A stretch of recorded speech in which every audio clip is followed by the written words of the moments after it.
नमस्कार, मैं हूं जूही वर्मा और आप देख रहे हैं न्यूज लाइव एमपी। पिछले कुछ दिनों से कांग्रेस के एक विधायक बड़े मुखर हैं और ज्योतिरादित्य सिंधिया की खिलाफत बहुत जोर शोर से कर रहे हैं।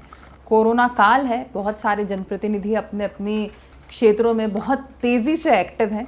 ज्योतिरादित्य सिंधिया भी एक्टिव हैं और कई बार ये जता भी चुके हैं कि वो पर्दे के सामने भले ही ना आ रहे हो पर पर्दे के पीछे रहते हुए समाज सेवा के बहुत सारे काम कर रहे हैं। कोविड सेंटर्स बनवा चुके हैं, रेमडेसिविर का इंतजाम करवा चुके हैं, ऑक्सीजन जहां भी कम पड़ रही है वहां पर इंतजाम करा रहे हैं। यानी ग्वालियर चंबल की जनता के लिए सिंधिया पूरे जोर शोर से काम कर रहे हैं। पर कांग्रेस विधायक प्रवीण पाठक, जो कभी कांग्रेस में रहते हुए सिंधिया जी के आसपास ही नजर आते थे, वो अब सिंधिया के खिलाफ जमकर राजनीति कर रहे हैं, खुद भी सुर्खियां बटोर रहे हैं और अपनी राजनीति भी चमकाने में कोई कसर नहीं छोड़ रहे। पिछले दिनों एक चांद की फोटो उन्हें मिली और तब भी उन्होंने एक कविता लिखी और उस कविता के जरिए ऐसी उपमा दी जिससे सुनकर लगा कि शायद वो चांद जो है वो सिंधिया जी ही हैं, जो पार्टी छोड़ चुके हैं। पार्टी बदली, झंडा बदला, माँ को छोड़ा, इस तरह की तमाम पंक्तियों के जरिए उन्होंने अपनी पूरी कविता लिखी थी। बचाव के लिए लास्ट में नोट लगा दिया था कि अगर किसी को लगता है ये उसके लिए कहा गया है तो उसके लिए वो क्षमा प्रार्थी भी है। इसके अगले ही दिन एक ट्वीट और आया जिसमें प्रवीण पाठक ने लिखा कि ग्वालियर संकट में और सिंधिया जी विदेश में।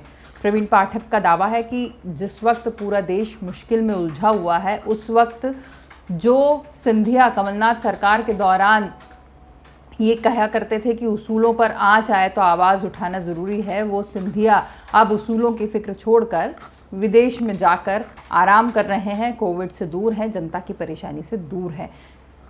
प्रवीण पाठक के इस आरोप पर सिंधिया समर्थकों ने करारा जवाब दिया है और एक नहीं 3 सिंधिया समर्थकों ने अलग अलग जवाब दिया है। तुलसीराम सिलावट, गोविंद सिंह राजपूत और अब प्रद्युम्न सिंह तोमर ने भी इस मामले पर जवाब दिया है। तुलसीराम सिलावट, गोविंद सिंह राजपूत का जवाब था कि सिंधिया जी कहीं भी रहे, वो लोक हित के कामों से, जनता के कामों से कभी खुद को फारिग नहीं करते। उन्होंने बहुत बढ़ चढ़कर काम किए हैं और यही दावा अब प्रद्युम्न सिंह तोमर ने अपने ट्वीट में किया है। प्रद्युम्न सिंह तोमर ने ट्वीट में लिखा है कि सिंधिया जी भले ही खुद मौजूद ना हो पर उन्होंने ग्वालियर की जनता के लिए पूरे इंतजाम किए हैं। फिर चाहे वो कोविड पेशेंट्स के लिए आइसोलेशन सेंटर की बात हो, चाहे ऐसी दवाओं की ज़रूरत हो जो आसानी से उस वक्त नहीं मिल रही थी, रेमडेसिविर और इस तरह की दवाएं।